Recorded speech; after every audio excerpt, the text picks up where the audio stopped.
Okay. Hi, everybody. Welcome to this impromptu live. My name is Isra. If you've been following me for a while, then you know who I am and what I'm about. Now, today's discussion is super important. We're going to talk about a thing that a lot of us perceive as being the thing that we need to work on. As far as Joe is smiling, because I know exactly what you're thinking, right? It is this thing that you have to work on, because then if it's strong, then it defines you as being a fit person. Do you know what I mean? It needs to be perfect. Otherwise, you're going to have aches and pains. You're going to be weak. You're not going to be able to bend or carry your babies and all that stuff, right? And it's all about the core. Who doesn't like to work on the core, right? But before we get on to this amazing discussion, I am going to say hi to Jo and let her introduce herself. Hi, Jo. Hi, Yusra. Thank you for inviting me here. It's great to chat to you. So I'm Jo Chappell. I am a chartered physiotherapist. I qualified in the UK, but now I am firmly settled in Ireland, in Cork, and I work privately.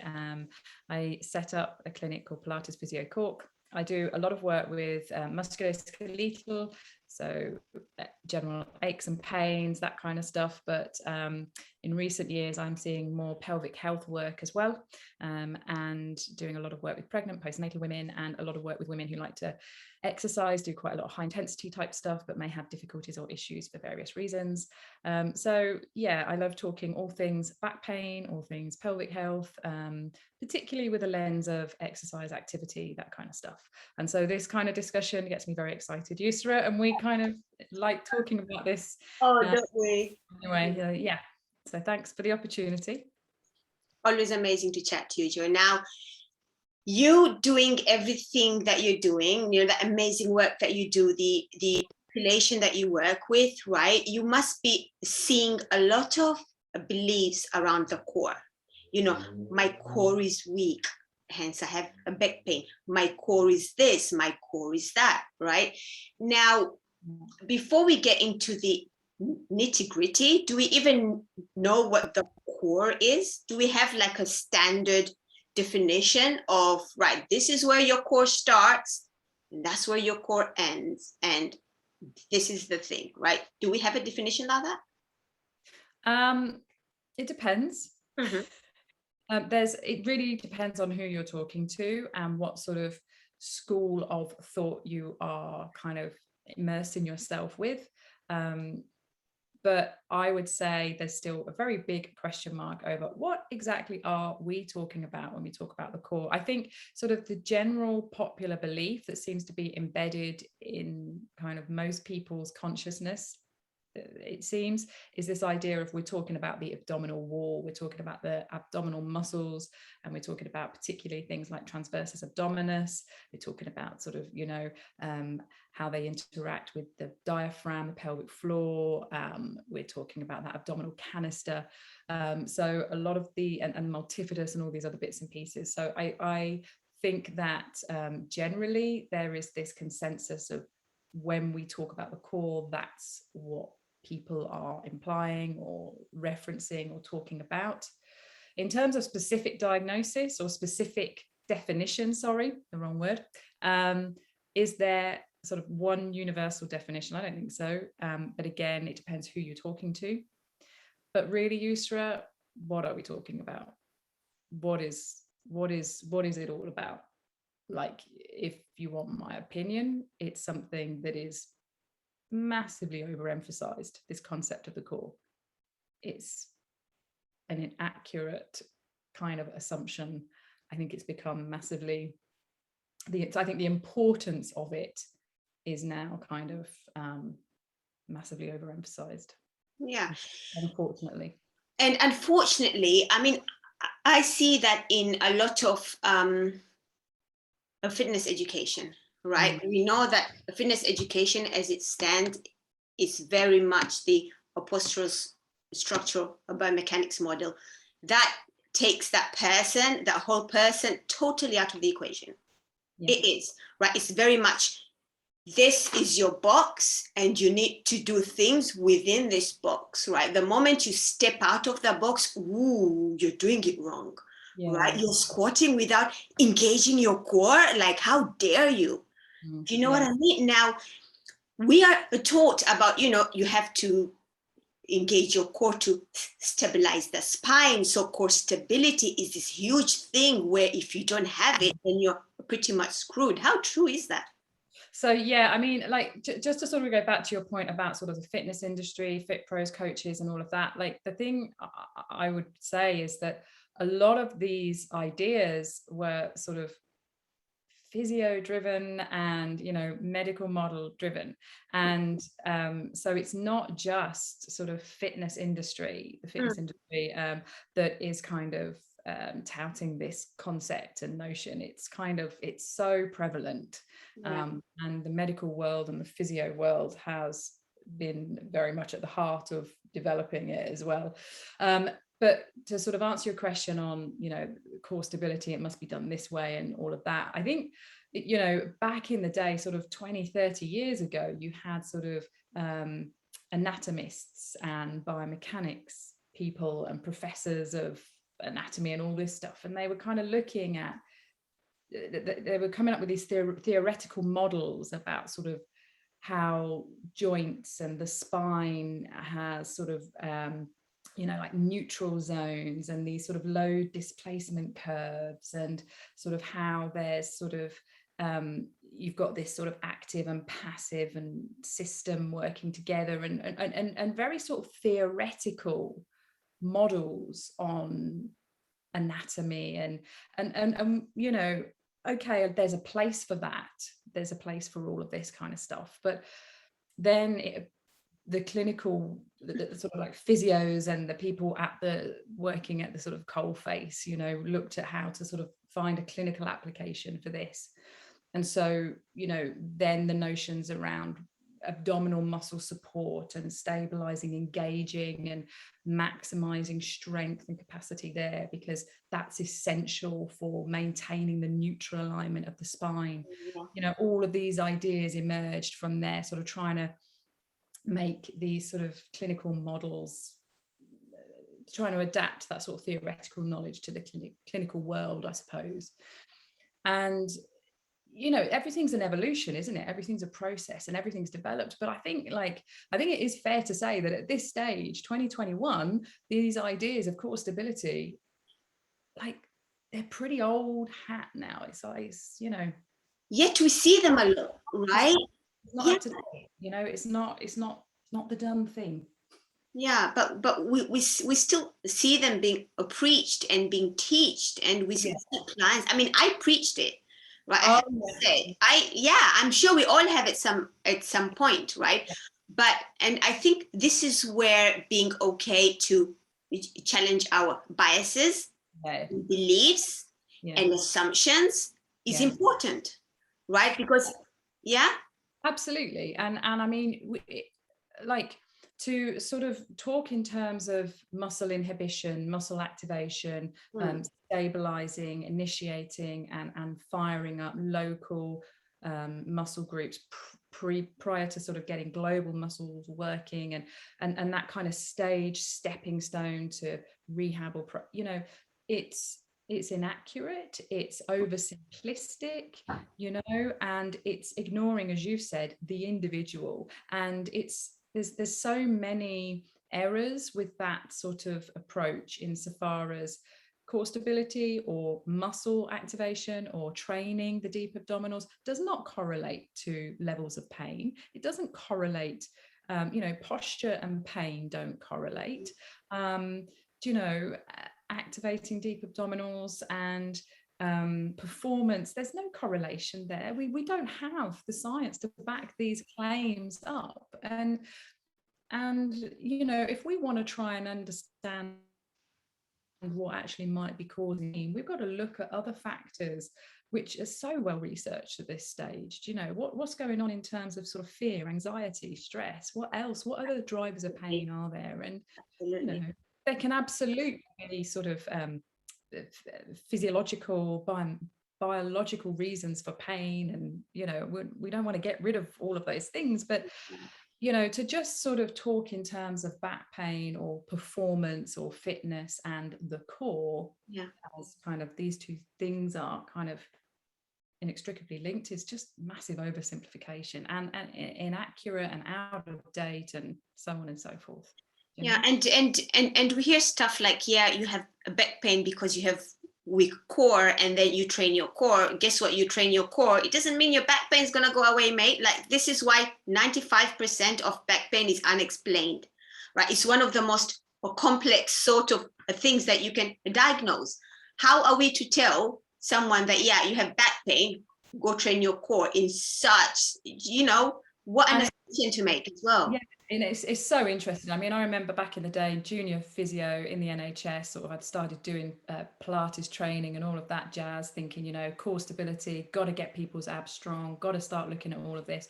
And I do remember sort of just standing in a cubicle one day and thinking, well, hang on, this person's come back into me with their back pain. They're not getting any better, but they're doing a brilliant, like, single leg tabletop into all of the, and I'm like, so you're doing all right, you're doing the right exercises, and your pain is not getting any better. Yeah. And I'm now thinking, okay, what am I missing here? Do you know? And it's just, interesting.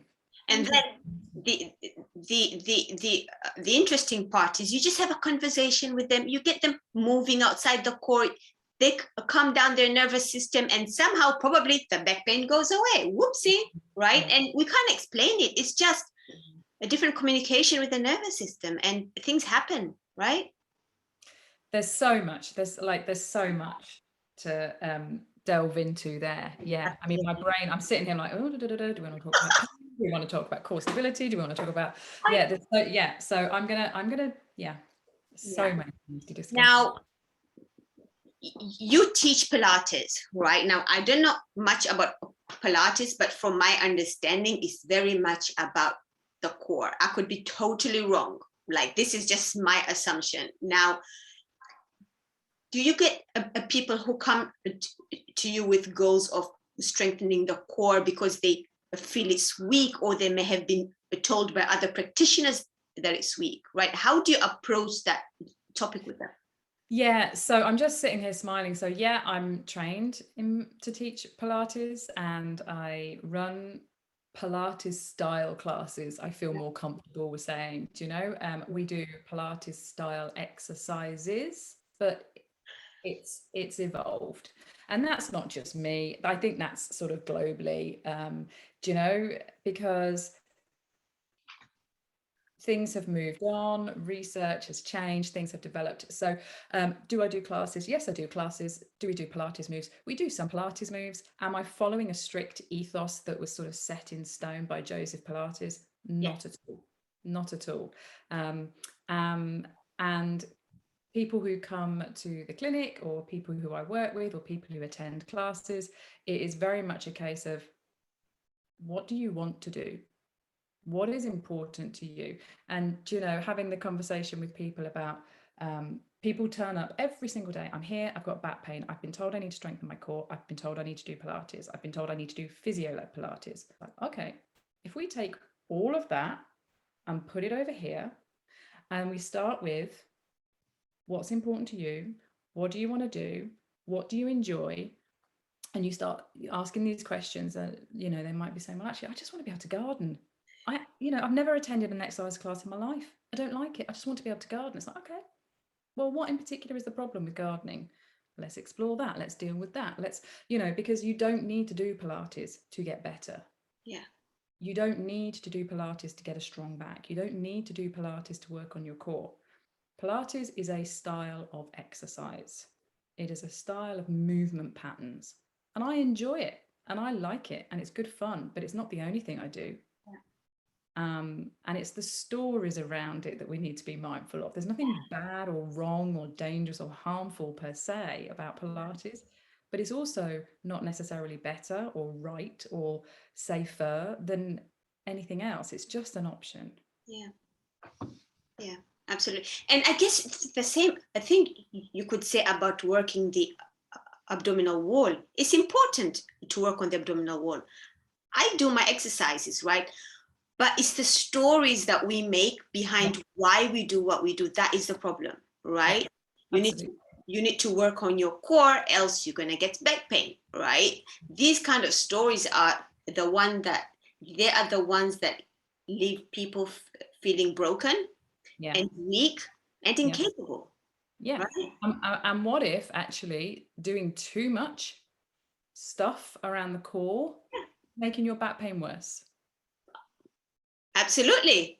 It's all tension, right? There's a little bit of research on that. Yeah, it's all tension, right? Yeah. Yeah, absolutely. Right. Yeah. So now, I'm all about doing weird and strange things and moving in different ways. That's my zone, right? Yeah. Now, this is another thing that I wanted to talk about, and it's using the gadgets, right?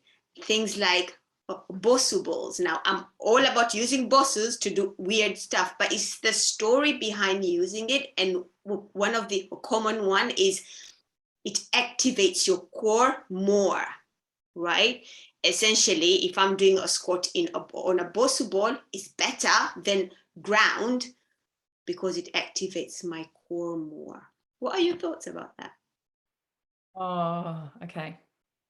Lay it on me, Joe. Yeah, okay, right. I've used Bosu balls. I have nothing against Bosu balls. I think they're great. But am I going to say that it's activating my core more? Like, what are we talking about?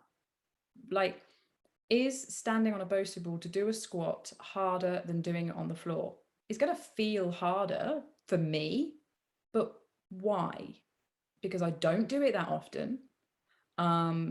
Because right now I've got loads of DOMs in my legs anyway, so any sort of squat is going to be sore and hurt and hard, trying to balance on that as well. But what else is going on, right? Like, there's balance stuff, there's neural, it's all neural, it's proprioception. My legs are working hard, I'm on an unstable base and all of that sort of jazz, so there's loads of things going on. How can we say one thing, like how can we say that being on the Bosu ball is making your core work harder? Like, there's lots of things happening quite differently when you're on that Bosu ball relative to when you're on the floor. Are those things that are happening that are different, are they better? Are they harder? Are they more than? Are they less than? I don't know, because it depends on the person who's on the Bosu ball. Yeah. Like if you've got somebody who is surfing every single day of the week, and they're kind of doing all kinds of amazing stunts out on the waves, they might be on the Bosu ball and they, it doesn't take anything out of them. Is their core being activated? Well, I don't know. Like, there's no direct research or study that we can do that's going to be able to say doing that activity is going to increase your abdominal muscle work. Maybe it does, maybe it doesn't, but what else is going on? There's so much happening, so much going on there. There's no way, I think, we can measure a direct link between that activity and the core. We can make assumptions, we can assume all day long, but there's so many other things that are happening. And like, I don't know, I'm going to use, like, you can say if you brush your teeth twice a day, you're going to have really healthy gums. Okay, brushing your teeth twice a day, you're going to have really healthy gums. You kind of listen to that and think, okay, sounds plausible. But is that person then also going to floss? Is that person also going to use mouthwash? Is that person then going to spend the rest of their day snacking on really sugary sweets? Is that person going to brush their teeth properly in a way that's not going to erode their gums? Are they going to sort of use a nice gentle technique, or are they going to work so hard they're going to erode their gums? So you could brush your teeth twice a day and still have gum disease. Yeah, absolutely. You could brush your teeth twice a day and not have healthy gums. You could brush your teeth twice a day, be a smoker, and does that analogy make any sort of sense at all? To me, it does, absolutely. And again, like, when we talk about, and I know we learned this from Anthony as well, like he loves to do things in different ways, doing something different, right? So training on a Bosu ball, heck yeah, it's doing something different, right? Yes, absolutely. But what's the goal, right? If my aim is to get heavy on my squats and get stronger on my squats, I'm not going to do squats on a Bosu ball. So specificity. Specificity, really. absolutely. Absolutely. And like, you could argue that if you are somebody who is doing, I don't know, cross-country running, you are working out, or part of your, whatever you're doing is on unstable ground, uneven ground. Do you know, you could argue there may be some value in challenging your body physically like that, getting on a Bosu ball. But then my next statement would be, well, if you're working on sand or if you're working on muddy terrain, then we need to get you out on the sand. And in the muddy terrain. Muddy terrain, like a Bosu ball is only going to get you so far, and it's not really like for like. So it's specificity, isn't it? Absolutely. But I think there is, like, I think there's great value in perturbation training and balance drills and all that sort of proprioceptive stuff. And like, my head is now going off down the rabbit hole of, you know, all the research around like ACL injuries and women, and, you know, why may women be more prone to ACL injuries? And, you know, there's a line of thought about how maybe women just stop a certain level of training and fitness and drills, and their exposure to twist, turn, stop, start, impact, all of that kind of more like balance style, proprioceptive style, perturbation style training is one factor in why they may be more prone to ACL injuries. So like, doing these random things, doing squats on a Bosu ball, like I would completely accept there's value in that. Yeah. I think there's value in it. Should you do it?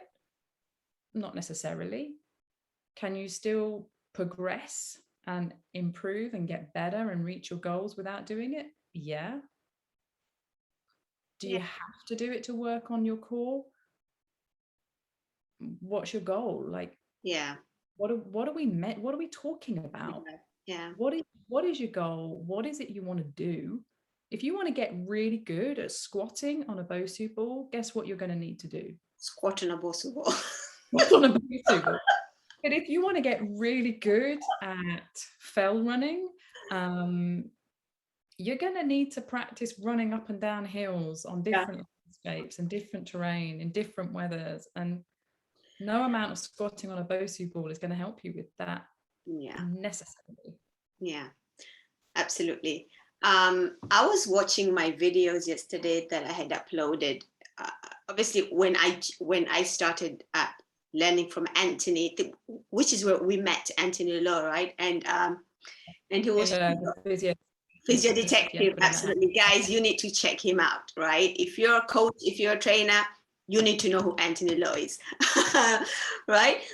So, and then after his courses, and I'm like, oh my days, I need to go back to Trainerize and re-record about 500 videos, right? Because in almost each of them, I'm like, engage your core, engage. Like, I'm asking this person to do a body weight squat, and I'm telling her to engage her core, right? And again, it comes back to, it's what we are taught in fitness education, right? It's all about, before you do anything, engage your core. Well, this mom is gonna go home, she's going to bend and pick up her kid. I promise you, she's not going to stand there and think, hang on, deep breath, inhale, exhale, engage my core, now I'm going to bend and pick up the baby. That's not how we work. Or do you know what? People try to do that because well-intentioned people, and I've been that well-intentioned person, we all have, right? This is what you've got to do. Yeah. This is what you've got to do to protect your back, to improve your pain or to get stronger or to do it the right way. Yeah. And so, like you said there, you know, no one is going to do those things consciously before they pick their baby up. And I would argue, I think I've worked with people who have tried to do those things because they've been told that this is what they need to do. And it creates so much stress and anxiety and fear. And then people will come back in and they're apologizing. I can't, I couldn't, you know, my baby was screaming. I couldn't activate it, and I can't do it. And then that just sets off a whole cascade of just such negative kind of, I failed, I'm no good, I'm not going to get better. And it's like, I think, like when you were saying there about I was watching my videos, you know, 500 odd videos, and the first thing that came to my head is, I bet if you could like watch the videos, every single thing is gold dust. What if it's just the language? It is the language, and I cringe at the language I was using, right? Because it's just engage your core because da da da da, right? And I've got all these stories behind why you need to engage your core, and I'm thinking, what were you talking about, Yusra? Right? Like, we've all been there. I've done that. I've sent people away with like 20 exercises after assessing their back pain. It's like, what was I oh thinking? dear, yeah. It's evolution, and it's you know, like it's when you talk to, like, there's amazing research physios out there, do you know, and when you see their journey through the years, Yeah. and sort of their change in perspectives, and even the things that they're looking at through the research, it's like, if they can do that, I'm totally all right with the fact that Yeah. 10, 15 years ago I was talking a whole load of stuff that I wouldn't be talking about now. Do you know No, what I mean? absolutely. That's pretty amazing. Now, speaking about that, do you think there is a place to think about your core? Because in my head, I'm thinking, okay, if I'm going to do a 1 RM, let's say, right, of a deadlift, then yeah, I may want to focus more on what I'm doing in those areas, try to make my lift easier and stuff like that, right? So to me, I think that may have a place to, you know, see what your core is doing, or prepare for that super heavy lift and make sure you're ready for it. Would you agree with that or disagree with that? You can absolutely disagree with it, by the way. So, like, in all honesty, I haven't yet pushed my body to the point where I've got to like 1 RM Yeah. territory. Yeah. So I can't talk from experience there. And I think that's really important to put that out there. Mm. However, I'm doing like resistance training, and I am building up, and I've kind of very conscious, because I only got into like CrossFit and resistance training the last couple of years. So I'm very consciously going into it with, don't do anything with your core. Do zero, just move, just pick this up, just do, just feel it, just explore it. Don't bring any physio stuff to this, just Yeah. do. And as I'm sort of starting to lift heavier and heavier and heavier, I'm starting to feel kind of, okay, so actually there comes a point where you've just got to hold your breath. You've just got to kind of, Yeah. you've just got to, do you know? But Yeah. then, like, I've got, you know how your phone comes up with memories and stuff like that. Like that, I've got a memory of one of my little boys, when he was pushing a little trolley with his, like, I've got twin boys. He was pushing a trolley with his other brother sitting in it, and I'm watching one of my boys push the other boy in this trolley, and he's kind of, and then he just stops and he comes up for air, and then he carries on pushing him, and it's like kids, that's, if a kid Well, he needs, knows what to do, right? It's like it's doing it. Yeah. so it's like, you know, you're not going to want people to breath hold and to push for dear life and to clench and activate and engage and switch. You're not going to want to have a situation where that is your norm 24/7. Like, that's not sustainable. And I would argue it's not necessarily very safe for lots of different reasons. But is it wrong? Is it dangerous? Is it bad? Is it unhelpful? I don't think so. I think there's a place for it, but it's the context, it's the situation, it's what is the person doing, what's the story for that client, that person, that situation. Like, is this person completely symptom free? They've got zero history, medical history, or have they been training away for years? Are they about to do a 1R lift, and are they going to hold their breath and brace and tension up to do that? And I would say they're probably not just tensioning their tummy, they're probably tensioning a lot of stuff there. That makes sense to me. That seems okay. Yeah. You know? But if you're bracing, squeezing, breath holding for everything, Could make things worse. It could kind of go on the other yeah. extreme, right? Well, it's strategies, isn't it? It's talking about strategies. Are you applying the right sort of strategy to the right sort of situation? And also the pyramid of performance comes into play, right? We know the higher the load, right? So impact load and that kind of thing. Yeah, the more technique needs to come into play a bit more. The more that sort of, awareness around what you're doing is important. But at the bottom, where a lot of us are, Yeah. right? Like, we can play without worrying about that stuff. Just keep moving. I think that's a really important word, play. Play. Absolutely. Like, I think we need to step away from the rules. I think we need to step away from the restrictive language. I think a lot of that is where these stories are embedded, and their stories around the core, whatever that is, their stories around core stability, how we must activate, engage, how doing something like a squat on a Bosu board is directly going to improve your core. Is it? Like, yeah, if we were to do some sort of EMG studies, we're going to probably see increased activation or tone even, or, there's going to be stuff going on. What does it mean? But what is that even? Is that strengthening? Yeah. Like, what's the definition of strengthening? That's not strengthening. Yeah. You're working a bit differently, but that's not strengthening. Like, you're not going to hypertrophy. Do you know what I mean? Like, Hypertrophy my my my rectus by standing on a Bosu ball. Like, yeah, I'm killing it right now. we've just, like, what are we saying? What are we saying? Yeah. What are we meaning? Do you know? Like, I don't have answers. I don't know. I'm just giving my opinion.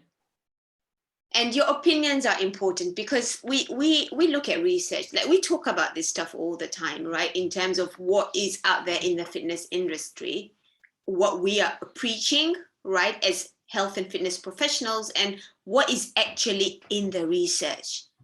And the two don't, Like, what is in the research? Like, there's the research, like, there's a lot of fascinating research out there. And Yeah. there's a lot of amazing work going on. Yeah. But we don't have a lot of absolute dead cert guarantees in the research to say that anything is absolutely. Yeah. There's a lot of correlation stuff, right? Which are then led to being, aha, so this is because of that. No, it's not. Like, there could be a million reasons as to why that happened, and some things we don't have the answer to. But as health and fitness professionals, and our need to seem like we know what we're talking about, we want to put reasons to everything, and that's where a lot of the stories come from. And I understand that, right? I get that, but it's not helpful, right? No. Yeah. And that's really, yeah, it's not helpful. It's not helpful for who, if you're working with people who've got goals to try, and for me, a lot of it is about minimizing symptoms to be able to do stuff. Yeah. For you, it may be very similar. It may be looking to try and achieve certain performance goals.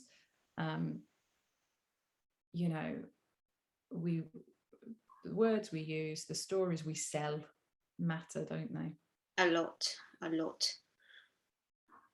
What would your advice be to, we do have a few people who are watching, You probably have some other health and fitness professionals out there who are watching you.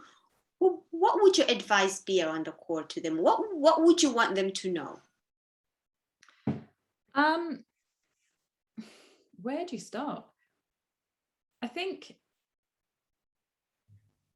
get comfortable with asking more questions. Yeah. Okay. Because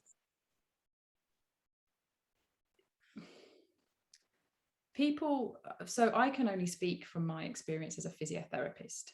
Yeah. And people come to see people like me because they hope that we can help with, quite often in my situation, pain, difficulty doing things that they like to do, daily living, activities of daily living, that kind of stuff. And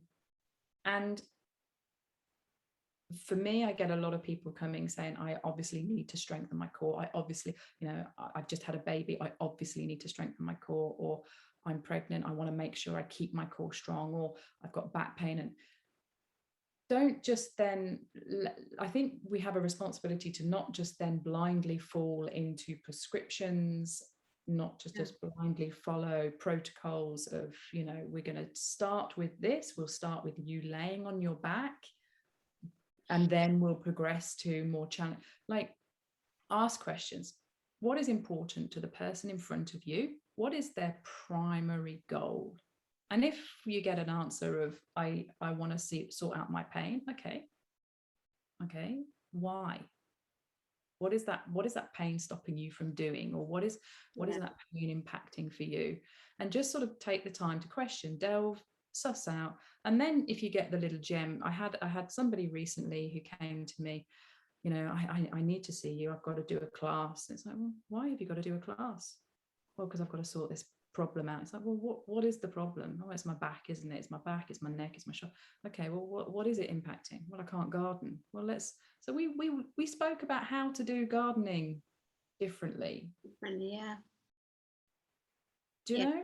Absolutely. The person was delighted, and you could see the relief on her face. Like, so I don't have to join a class. No, I only want to work with people who want to come and do some stuff, move, and have a bit of fun. Yeah. And, Yeah. So you're saying, what would my advice be? I'm waffling now. Ask questions. Yeah. And I think for me it was what helped me step out of that sort of prescriptive exercises, right? Because I was on point, Joe, like form, posture, your knee here, your back here, and that whole thing that we get taught, right?